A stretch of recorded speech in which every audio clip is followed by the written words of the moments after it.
दलितों के उद्यम को स्वर देने वाले कवि मंगलगिरी प्रसाद राव कृत दलितायन मूलतः तेलुगु में उपलब्ध है। इस पुस्तक का अनुसृजन हिंदी में किया है पारनंदी निर्मला जी ने।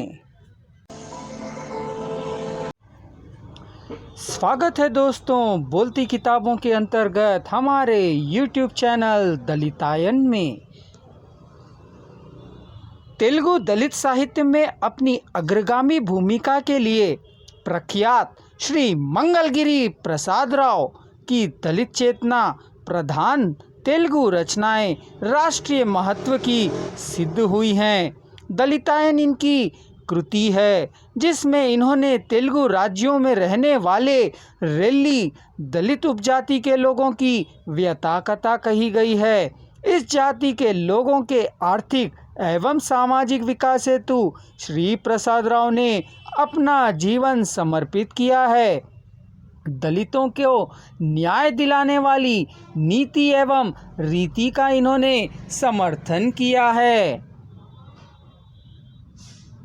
इस संकलन की कविताओं में वे दलितों के हितों की चिंता करते हैं, उनके लिए संघर्ष कर उनके मानवोचित अधिकारों और अस्मिता के लिए प्रेरित करने वाली ये कविताएं दलित समाज को शिक्षित एवं संगठित करने वाली है। कविता का शीर्षक है रियायतों का तट। अथक परिश्रम कर संघर्ष करने वाला ही अंबेडकर का वारिस होगा। जहाँ तक हाथ में आया उस पर कब्जा कर पेट भर खा डटकर पैर फैलाकर झपकियाँ लेने वाला दलित द्रोही ना हो और कौन होगा।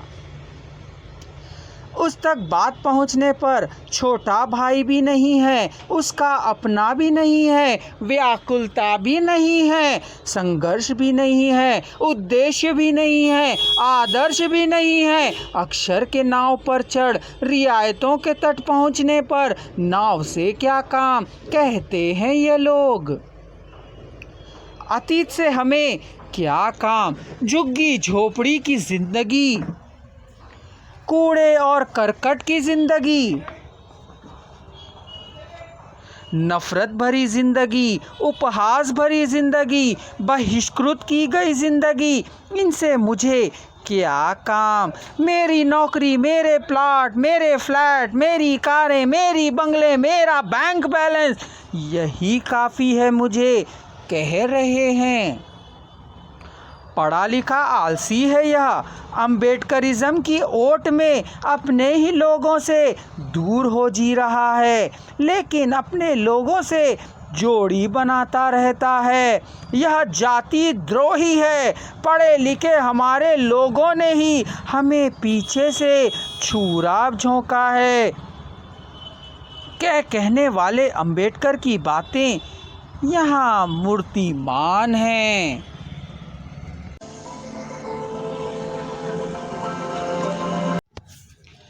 आशा है दोस्तों आपको मंगलगिरी प्रसाद राव जी की कविताएं पसंद आ रही होंगी।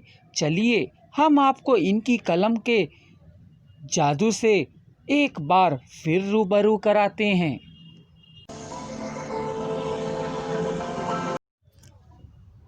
कविता का शीर्षक है आइए पढ़े लिखें। झाड़ुओं को छोड़ के आइए पढ़े लिखें। कूड़ा करकट उठाने का काम छोड़ सभी की तरह गौरव की जिंदगी जिएं। अनपढ़ होने से, हीनता से सभी देखते, अच्छे बड़े कामों को सभी कर रहे, छोटे मोटे कामों, कूड़ा उठाने के कामों, झाड़ू मारने के कामों को हम पर छोड़ रहे। निरक्षरता के ज़माने में माता पिता दादी दादा ने इसी काम को किया। आज पढ़ाई का ज़माना है, सभी की तरह हम भी आइए पढ़े लिखें, गौरव की ज़िंदगी जिएं।